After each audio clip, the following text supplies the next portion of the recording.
Okay, welcome back to another OTS local match. Last weekend wasn't so great. I just got cooked.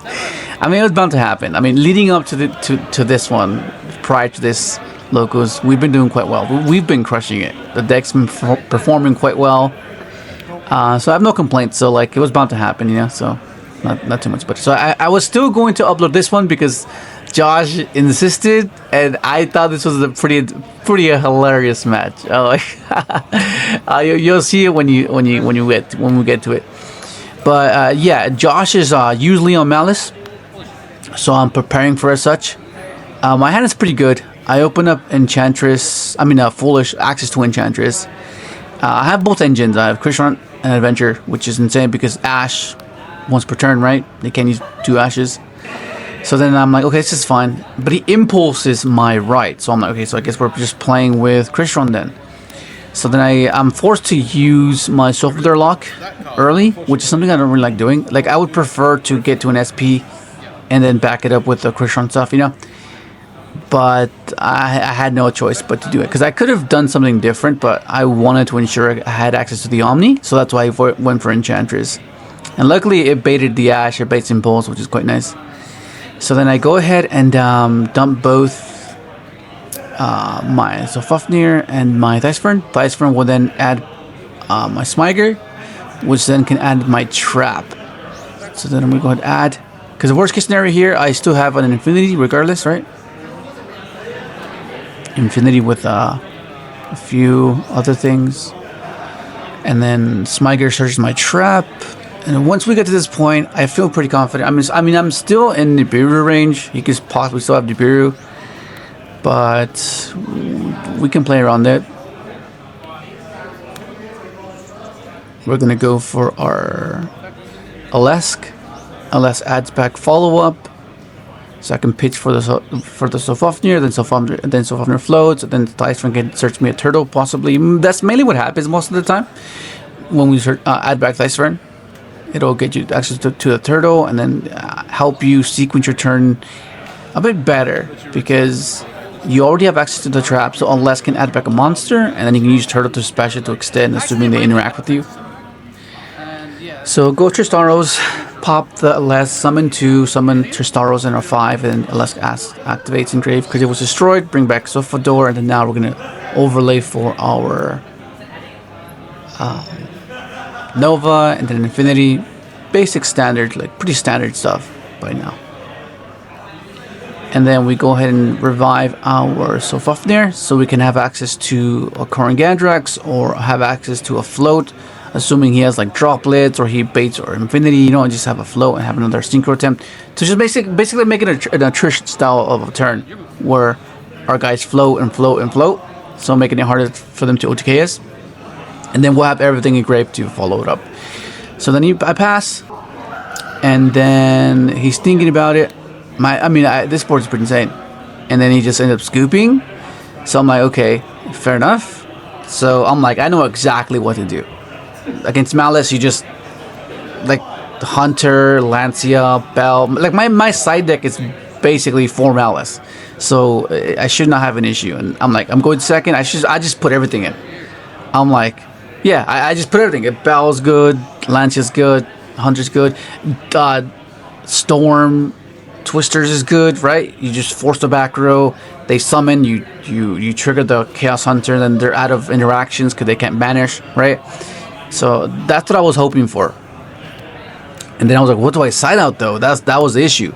So I side out all the low impact hand traps, because for sure Droll's coming out. Droll just does nothing, you know. And then I was contemplating whether I wanted to put the Twisters, because this is something I'm trying out this week. I was trying out Twisters, because I think it shouldn't be the worst. It gets rid of True Light, it gets rid of the Lordy Lord, it gets rid of the Blue Eyes Field Spell, it forces Malice traps, it just forces a lot of back row, right? And we don't really care what we discard. A lot of our things are pretty good. I put back the Mourner and the Veilers because they can protect my Hunter when he goes for like a, I don't know, like a Cerberus line, right? Engaged. Autopilot standing by. So then he's going first, and I'm like, okay, this sends I have no hand traps, right? And then he reveals Moon. Oh, Samoon. I'm like, no freaking way. I sided completely wrong. Like my side deck is just horrible. Like Bell, not really. Hunter, maybe. Lancia, maybe kind of. Maybe he's on lures. And then I'm like, I'm like, what am I doing, bro? What am I going up against? Like my hand is pretty good, but like not into like this, whatever this is, because I like. There's been a few variants of Blackwing ever since I played it last, right? The one I played was the pure synchro version, where you just spam out the big guys, the assault Blackwing, and just burn them, right? But there's other variations where you utilize links and some of the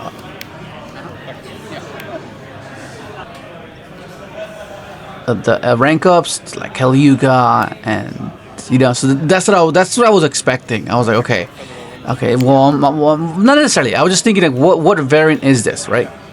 What variant is this? Because Josh is a fan of Kenneck, and then whatever Kenneck was recently doing, he takes it into account and maybe innovates it in his own way. So I was like, maybe it's something like that. So right off the bat, I'm like, maybe it is a Yugioh. Because if it is Yugioh, I'm just cooked. Because my hand is like, there's no way I can. I open up all engine, but Yugioh just says it negates everything for the turn. Right? Every face I put in the field, like that's that is kind of cooked. And then it being a heavy storm, basically, that's just devastating. And he's sequencing off. That Blackwing Dragon is saving him from the burn. It just gains feather counters. Which I think you need to target a monster, though. You target a monster to reduce its attack. And then he goes for Beals. And I'm like, what the hell is going on here? What the hell is going on here? So then he just overlays, and I'm like, oh, this is where he gets the rank up thing. I was like, okay, that's fair. Okay, so then I see this puppet thing. I was like, this is where I started to get worried, because I was like, okay, so it is gonna be Yugioh, right? And he shows that, and I'm like, okay, interesting, very interesting. Then he summons this guy. I'm like, this is not normal. I have not seen this yet. So he goes, detaches. And then he gives me Beals, and I'm like, I'm confused at this point. I'm like, okay, so I just have this indestructible body that, like, you know, it's just insane. Like, I should be fine. Like, you know, it's indestructible. It gains attack every time I take burn damage. I was like, okay. So I was like, wait a second. And he goes, Nathong, and just burns me, and then it's FTK. I'm like, what the fuck, bro? It is a loop. I'm like, wow. Dude, I cited so much shit against you, bro. Dude, like, what is this? What even was that, bro? I was like, well, I can't do anything about that. Like, what am I supposed to do? Like, I take out all of the malice stuff. And I put in twisters, because twisters get both the whirlwinds, right? And then I take out the go in second cards. I put an ogre, Drolls. Drolls is insane against his deck. Put an imperm. Imperm's not that great, but like, you know, probably stop the assault with Blackwing. And then I'm like thinking, what do I take out? And I ended up taking out a couple of the mourners and putting in the twisters. So the mourner's a bit weird because they normal summon sometimes, and it can be kind of useless. So then I ended up taking out, and I put a Lancia for my crossout, because I'm main decking crossout at the moment. It's a one of, but nonetheless it's still in there. And I don't want to just get shut down. So then we start game 3. Autopilot standing by. And my hand's pretty damn good. It's basically the same hand as last time, except the difference is I have Smyger instead of the inclusion. Right? It actually, yeah, it's basically the same thing. Instead of 2 inclusion, I open up 2 Smyger. Like, the odds of that happening is like, what the hell? Opening up, and I drew the freaking 1 Lancia as well. the one Lancia, like what the hell? And like I'm thinking about what to do here, right? Because I'm thinking if he has Lancia here, I can just summon the Smyger and then effect pop Smyger, right? So then I'm okay. There's no Lancia, and he goes Perulia, and I'm contemplating. Oh no, Fualos. I'm pretty sure it's Fualos. Can't remember. It's Fualos or Perulia. That's Fualos. It's Fualos. Yes, Fua. So I'm like, okay, I'll give him one draw. It's fine. I should be okay. And then I go right here is where I contemplate like playing it safe because I assumed he had another interaction. So I was like, should I go and play it safe and go for Cluster, right? Because I have a Smyger in hand anyway, so I can do the play next turn. But I was like, I was psyching myself out. Like it's a next level play where you just have to like risk it, and I'm like, nah. But what if he just doesn't have it, and I'm just psyching myself out, right? Like that's because if he has impulse, he has impulse. Then I'm just gonna be forced to pass. But if I go for a Cluster, I have Cluster, Nibiru, Lancia, so that should be fine. And then next turn I just pop off, right? That was the theory. But then I'm like, nah, I'll risk it. And he did have the impulse, and I'm forced to pass. But like that decision tree is something to consider because that's something I could have done, right? I have Nib to deal with an overwhelming push. I have the Cluster to deal with an OTK, right? If he has an OTK, then I can just take away one body because they're so huge, like they're 2500 plus. I can pop one and ensure that I force them into a Nibiru, right? So I think in hindsight that would have been the play. But what if he didn't have impulse? If he didn't have another interaction, then going for the stuff for the is just better because you just end on your board.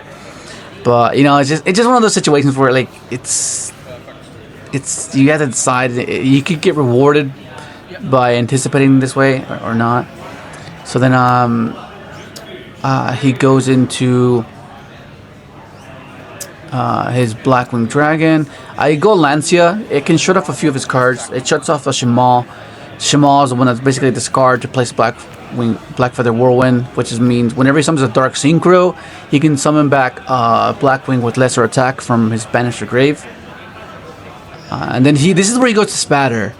And this was the fifth summon, and I'm like, no way, the fifth summon. I was like, oh my god, and I felt pretty secure, and this is where the hindsight is starting to sink in, where I could have prevented this if I just went Cluster to deal with the Dispater. I have Nib to deal with the overwhelming push, right? Because how would he summon back the Dispater? There's no way to do it, right?